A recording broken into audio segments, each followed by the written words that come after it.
Hey yo, what is up? Today's World of Tanks, I got the WZ-132 Tier 8 Chinese light tank for you today, and as usual I show you my first game in it. Now if you're new here, please subscribe and like, and this helps out my channel a lot, and let me thank you in advance. And if you're interested in more Chinese light tanks, I'm going to leave a link for you up on the top right, and you can click on it and check out the other videos I have made on other Chinese light tanks.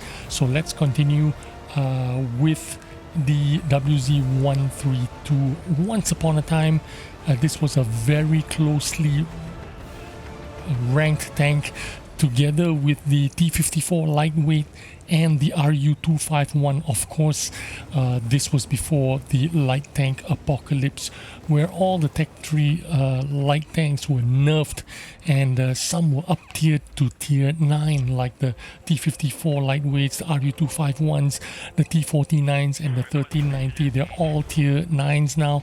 The 132 remained in the tier 8, but it was hard nerfed, and you can see why.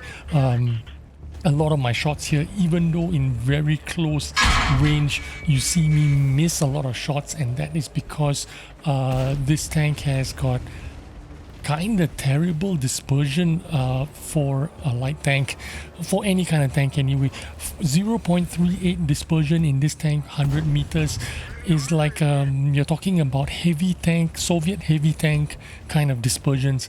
Even when you're running BIA, food, you're running all the skills and equipment that you need, you still have 0.36 dispersion after all is said and done, unless you want to sacrifice some of your traditional scouting equipment for an improved aim, where you can get the dispersion down to about 0.34, but you don't want to get rid of your optics, do you?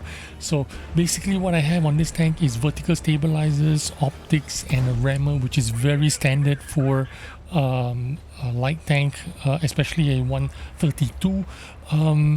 And I get the dispersion down to about 0.36 because I'm running food, I've got BIA, and that's the best that I can get it, 0.36. So when you're in fights like this, where you need to poke out and shoot, you don't make all your shots.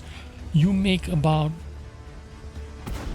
maybe 70% of your shots, which is good enough. I mean, it's not that bad, it's playable. But ever since this thing got nerfed, back in 9.18 or whatever patch they decided to nerf all the light tanks, this tank became very non-competitive tank. I wouldn't say it is a terrible tank, but if you're going to play light tanks in tier 8, let's say, you're not going to pick this tank out and say this is going to be your first choice.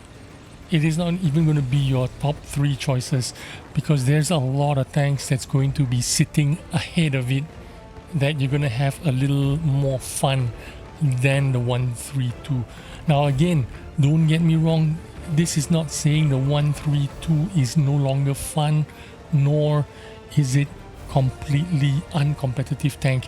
It is it's still got its charm, but it is not, if you expect it to play like a LT-432, it is nowhere near an LT-432. LT-432 can poke out and shoot, can snapshot, you can auto aim and run away. This tank is, you need to spend more time aiming, basically. So you need to come to a almost complete stop, take your aim and fire your gun. If you just poke out and shoot, you're not going to make a lot of those shots. Now in this game, you saw me push out to the 8-9 line in the Abbey, try to get to a hull down position and try to fight off the VK, fight off the Buras, fight off the Scorpion G. I had teammates with me. I had the LT-432, I had the 112, I had the Bad Chat. They were doing a good job, except they were being too aggressive. They poked out too much, and they're fighting against a heavy tank, a VK. They're fighting against really powerful tanks like the Burask. They were fighting against the Scorpion. Of course, they were gonna get smacked. And once it was down to me and the 112 holding back the Burask and the VK, and then that 112 YOLO'd in and just killed himself. You know, I had to run away. I took a few hits for it from the Burask, but that's okay. I managed to survive. And then in the end, I fall back to this position where I know I can be useful.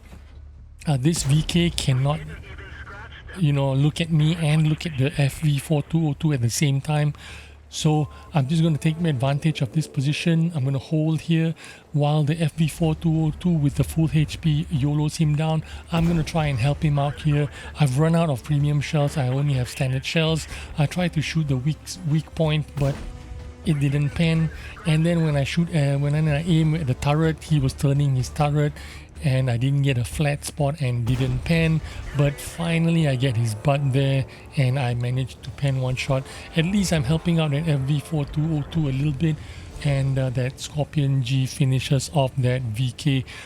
We could have lost this game. I believe I did a little bit of good there by holding back that Burask and that VK, giving my team you know, ample time to come and support me, and then we finished off that Burask and that VK, and that basically tipped this game over. And basically we, from this point onwards, we have already won the game. And yeah, like I said, the WZ-132, it is not a completely useless tank, but if you're going to compare it to all the available light tanks out there that are incredibly aggressive and powerful nowadays, you know, you really can't compare it. But I would say this tank still has a little bit of that charm. I have not actually played this tank in over I would say 4 or 5 years, and this was my first game to showcase it to you, and I did pretty okay, over 2450 damage, got a second class for it. Not bad for my first game in over 5 years. Of course I could have played a lot better, but it's gonna take a lot of time to get used to you know, a tank that I haven't played for a long time. So I'm pretty happy with the result, and I'm glad that I'm able to show you a bit of how this tank is going to perform for your on track. So thanks for watching. I hope you get some good information out of this video, and I'll see you on the next one. Bye bye.